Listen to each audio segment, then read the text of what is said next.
What's up everybody? Jacob here with Coal Creek Outdoors, and in today's episode I'm going to go over everything that you need to know to be a successful night coyote hunter.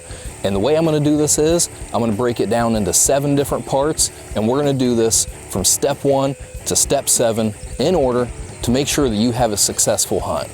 I've been night coyote hunting for a long time now, and if you'd watch the channel, our Coal Creek Outdoors YouTube channel, you'd see I've had a favorable amount of success over the last few years. And coyote hunting, just like anything else, you're constantly learning, you're constantly adapting. And one of the best ways to do this is to 1, get out in the field and do it all for yourself, and 2, do your research. There's plenty of people out there that have been doing it a really long time, and I've learned from some of those people myself. So I'm gonna go ahead and see if I can't teach you guys a thing or two also. First things first, you guys are going to need some gear, which brings us into step 1. This one is so debatable because there's such a wide variety of things out in the hunting industry that you guys can choose from. There's so many ways to get it done, but all in all, I'm going to go over what I've had the most success with and my preferences. So we're going to start with your gun. There's so many different coyote calibers out there that get the job done. You can choose anything between a .243 to a .22 250, a 6mm Creedmoor, a .22 Creedmoor, so on and so forth. The big thing is here, you want to go something light to medium weight bullet. Some of you guys might be saving pelts, some of you might not, but you're going to want something fast, accurate, and with a lot of terminal velocity downrange.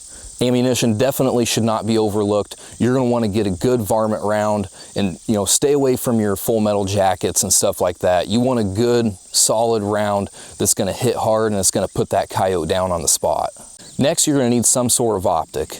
You can do this anywhere from running visible lights with red, green, or white lighting. You can get night vision scopes with infrared lighting, or you can be the most efficient and the most successful and go with a thermal optic.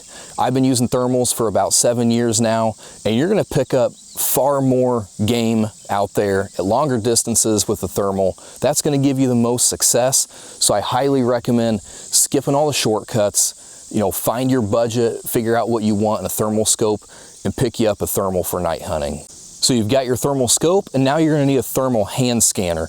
This is going to give you the freedom to be able to back away from the gun, either holding in your hand, mounting on a helmet. There's a couple different ways to do this, but you're going to want to have versatility to be able to scan around, and then that way you're not locked behind the gun, making a lot of movements and not being able to pick up everything in your field of view. Next thing you're going to need is a good tripod, and you're going to want something you can clamp your gun into. You can go hands-free to call and scan while you're out there trying to call in coyotes. The last thing you want to be doing is standing free-handing or have a bipod, something that you have to constantly have your hand on the gun. That way you've got freedom to use both your hands, or just keep your hands in your pockets on those cold winter nights. I use a Fat Boy. Fat Boy is the best in the industry. They're strong, they're reliable, they're lightweight, they're an American company, and partnered with their ball heads and leveling heads, you're definitely going to be able to make those longer range shots. You're going to need something to call them in with, and I go Fox Pro X24 for an electronic caller. There's a wide variety of sounds that you can download. You can get them from Fox Pro, you can get them from other vendors that manufacture sounds. All in all, I believe these put out the best sound. There's tons of other caller companies that you can also go with. So do your research, pick out what works for you, but just make sure that you've got something that you can definitely download sounds to, because that's going to open up your library for all different types of seasons and situations. So now that you've got everything you needed to kill that coyote, it's on the ground, and one of the things that's often overlooked that you guys are going to want is a good drag. I get mine from Yote ropes. This thing looks really good, it works really good, but it smells really bad. This thing has pulled out a ton of coyotes over the last year, and especially if you have 2 or more coyotes on the ground at a long distance and you're forced to go out and walk to go retrieve them, you definitely want to have a drag on you at all times. So you've got all your gear and you're ready to get out and do some hunting, and the next thing that you're going to want to do is get out and do some scouting.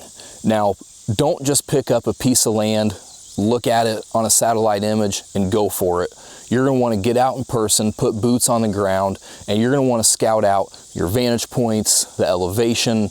You're going to want to look for any new structures out there, whether it's a house, a shed, any kind of livestock, where they might be holding livestock around there, because all of those things is really going to determine how you're going to want to set up on that piece of property. Once you've went out and laid eyes on your property, you're definitely going to want to save it into a program such as onX or Hunt Stand, and this is going to help you to collectively see what you've got out there, plan each night of hunting out, because a lot of times a different wind direction is going to determine if that spot is even huntable, if you need to change up your vantage point, sit from a different spot, and just be able to play the wind and the weather.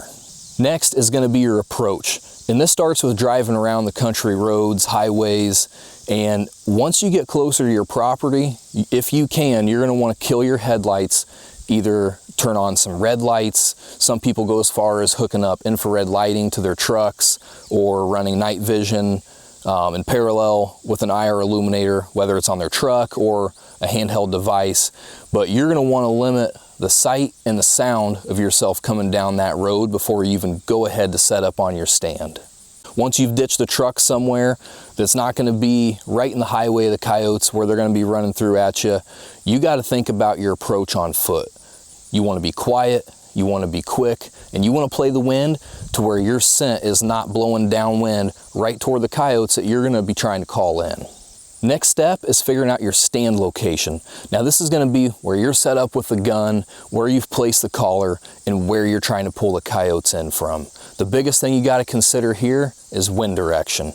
Make sure your scent is not blowing directly downwind of where these coyotes are trying to come out of, because if that's happened, you might as well pack it up and go home, because odds are you are not going to pull anything in. You either want the wind in your face or a good crosswind. I definitely prefer a good crosswind, but all in all, as long as that scent is blowing down away from, the opposite direction where you think the coyotes are going to be coming from, you should be good. When you're placing that collar, you're not only just thinking about the sound coming out of it. Think of that collar as also a visual distraction. Coyotes have great vision, and if you can place that collar down off to either the right or to the left of you, to where when they're coming in on a line, their eyes are on the area of the collar, not on yourself set up on the gun. That way, if you got to move around a little bit or you bump, make a little bit of a noise, their eyes aren't going to already just be fixated on you. Especially those nights with full moons, you guys are going to want to do everything that you can to take their eyes off of you, put it on somewhere else, and they're already listening to the collar, so they're going to be looking at it too. And that also brings up silhouetting. When you're set up in your stand, try to have some sort of backdrop, whether it's a hay bale, some brush, or a piece of farm equipment, something that's going to break up your silhouette so you're not sticking out like a sore thumb. Coyotes have excellent vision, especially at night, and research has shown that their vision at night is 5 times better than humans. Now that you got your collar set up, it's time to start trying to call them in.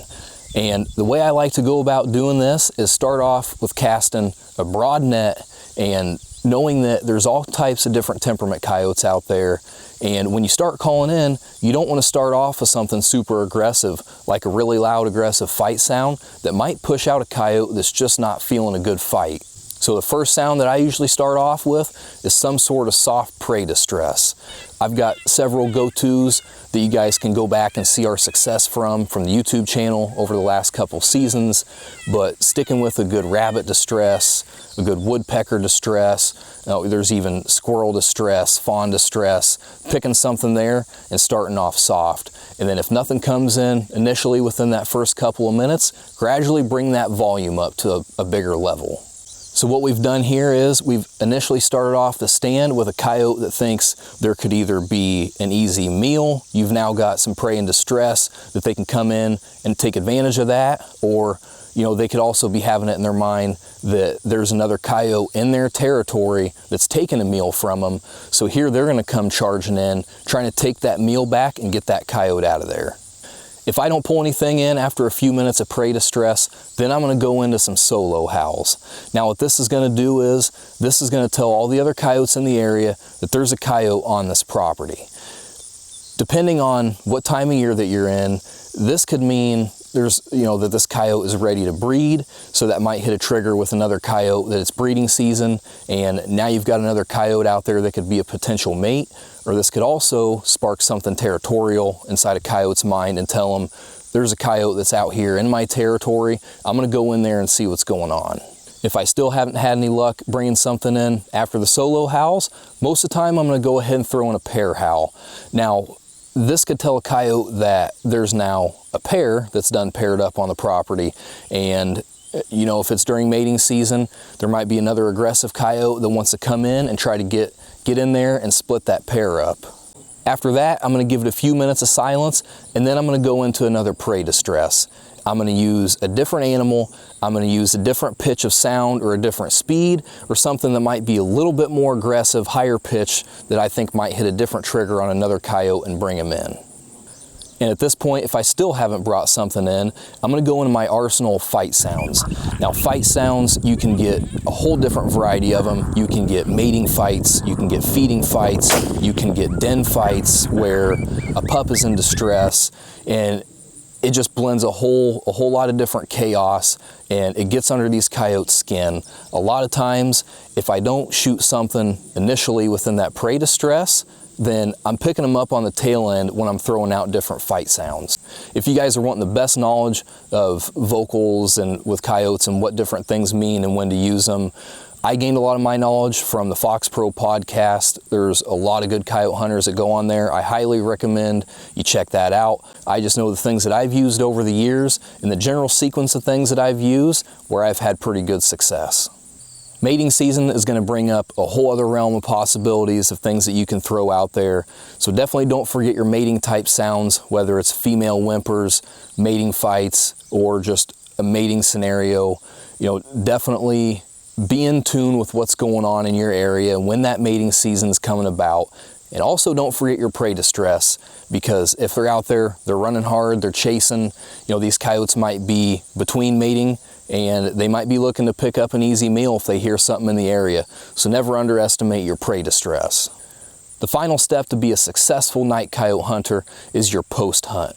Definitely don't just let the details go away. You want to document both where you had success and where you were unsuccessful. And the way I like to do this is keep a logbook, carry it in the truck every single night, every stand that you make.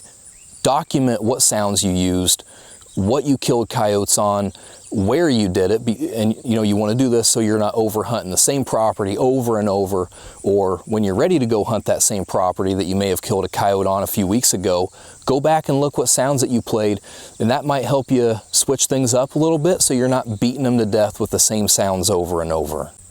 Notate your weather and the conditions, the moon phase, the wind direction, the wind speed. All of those things will help you better understand the nights that you do and don't have success, and it'll help you figure out the way that you're going to manipulate these stands and the way that you're going to hunt in each type of weather condition going forward.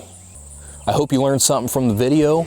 If you guys have a tip that you'd like to share, leave it in the comments of this video or send a message to our Facebook page, and we'll be seeing you guys with Season 4 Coal Creek Outdoors coming into full swing with a lot of coyotes hitting the ground. So stay tuned, subscribe to the channel, and we'll see you guys throughout Season 4.